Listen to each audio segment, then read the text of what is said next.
fiery legal battle that has been pitting the nation's First Amendment right to free speech against the Trump administration's hardline stand against students protesting Israel.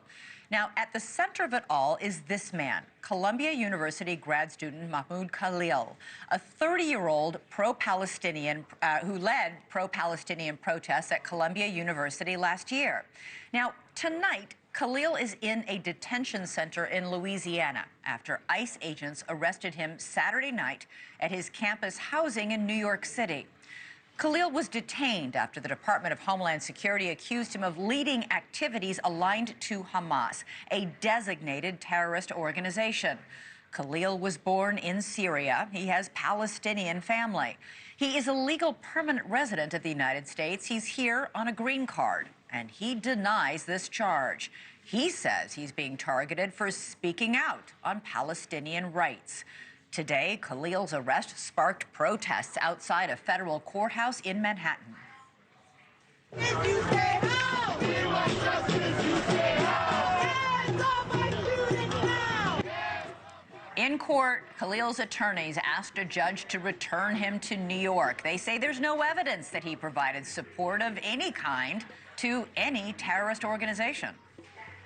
The United States government has taken the position that it can arrest, detain, and seek to deport a lawful permanent resident exclusively because of his peaceful, constitutionally protected activism.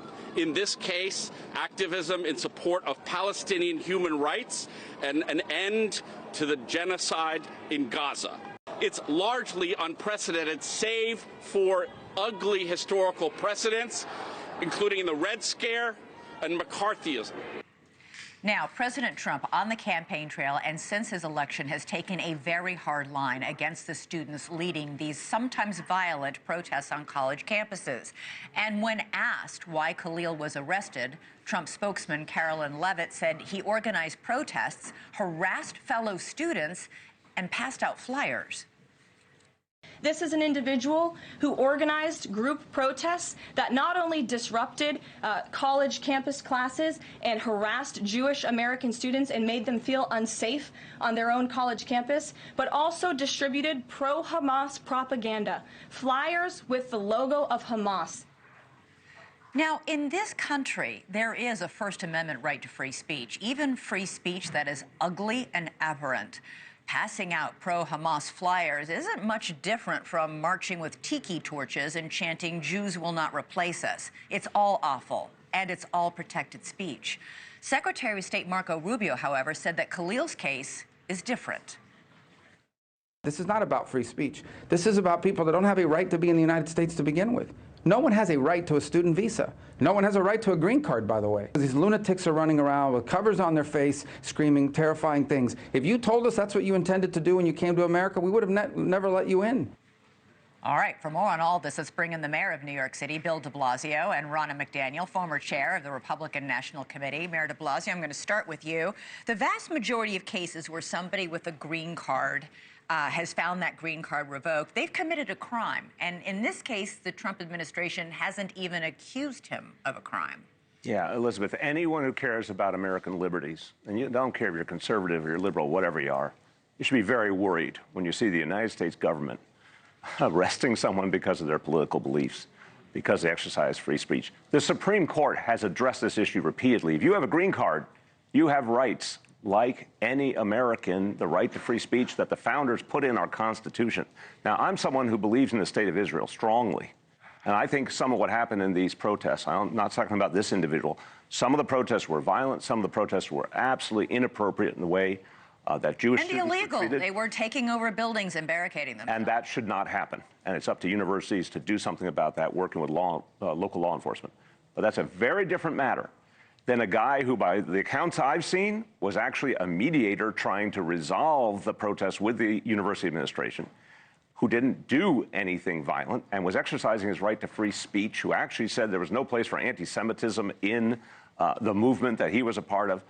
So this is about American liberties. It's a very slippery slope. And I think there's a lot of people out there, including people who voted for Donald Trump, who are looking at this and saying, wait a minute, That's not what I signed up for. Yeah, Ann Coulter was one of the leading Republican Exactly. voices who criticized this move. Ronna, so far the Trump administration has just said that Khalil engaged in protests that a lot of people find repellent. Don't they have to come up with something more than he passed out some flyers with a Hamas logo on it to kick him out of the country? Well, the one thing he will be provided is due process. The government does have to prove their case. He does get his day in court. He is not a U.S. citizen, so he's not afforded the same rights. But I do think the fact that Hamas is a designated terrorist organization, they are anti-Semitic. He was passing out pro-terrorist propaganda, has brought us to this place. And I think Marco Rubio has said this is not about freedom of speech. This is about your right to be in this country if you are going to perpetuate terrorism. And let's not forget, there are still Americans being held hostage by Hamas right now. Hamas is still acting as a terrorist organization. And so Marco Rubio and the Trump administration is saying you do not have a right to be in our country if you are going to support terrorist organizations that are persecuting American citizens. You know, the Immigration and Nationality Act says that Marco Rubio, as Secretary of State, can deport anybody who, quote, poses a serious adverse foreign policy consequence. What foreign policy consequences and threats to it does this student represent?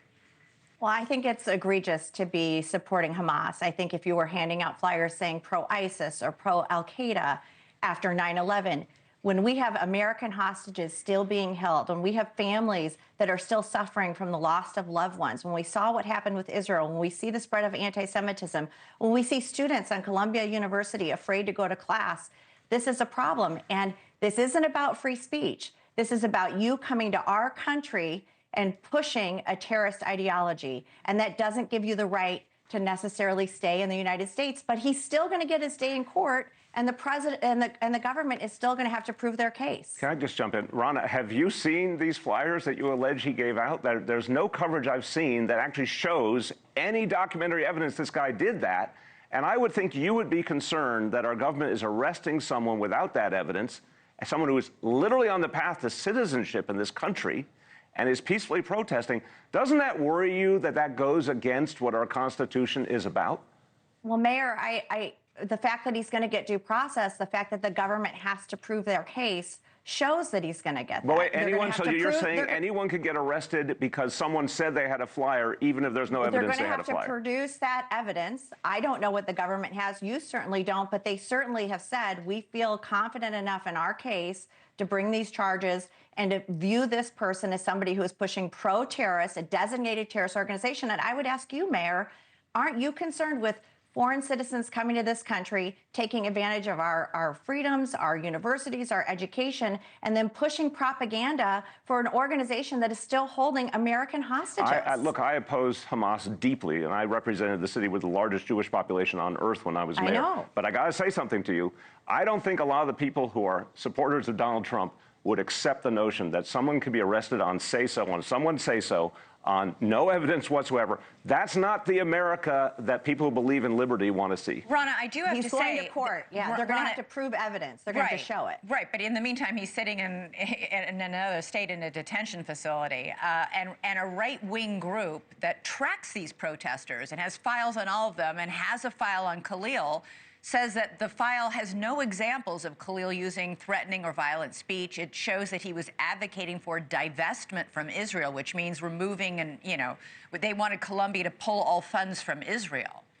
Well, the White House has said they do have these flyers, that this is why this happened, that there was pro-Hamas propaganda being put forward by Khalil. So we will see. But what I do think is important, if you are coming to the United States of America and you want to be under this umbrella of this great country and you want to get educated here, you should not be coming and pushing terrorist propaganda. And you should know that if you do that, you probably wouldn't be allowed to enter into our country, but there will be consequences. Mayor, the ACLU calls this one of, if not the biggest threat to free speech in 50 years. Do you think that's hyperbole? No, I think this is a profoundly troubling moment, and it's different than some of the other things we've seen. It does feel like McCarthyism when accusation leads to arrest, leads to someone being held without their liberty, who is already on the pathway to American citizenship. There's something profoundly wrong here.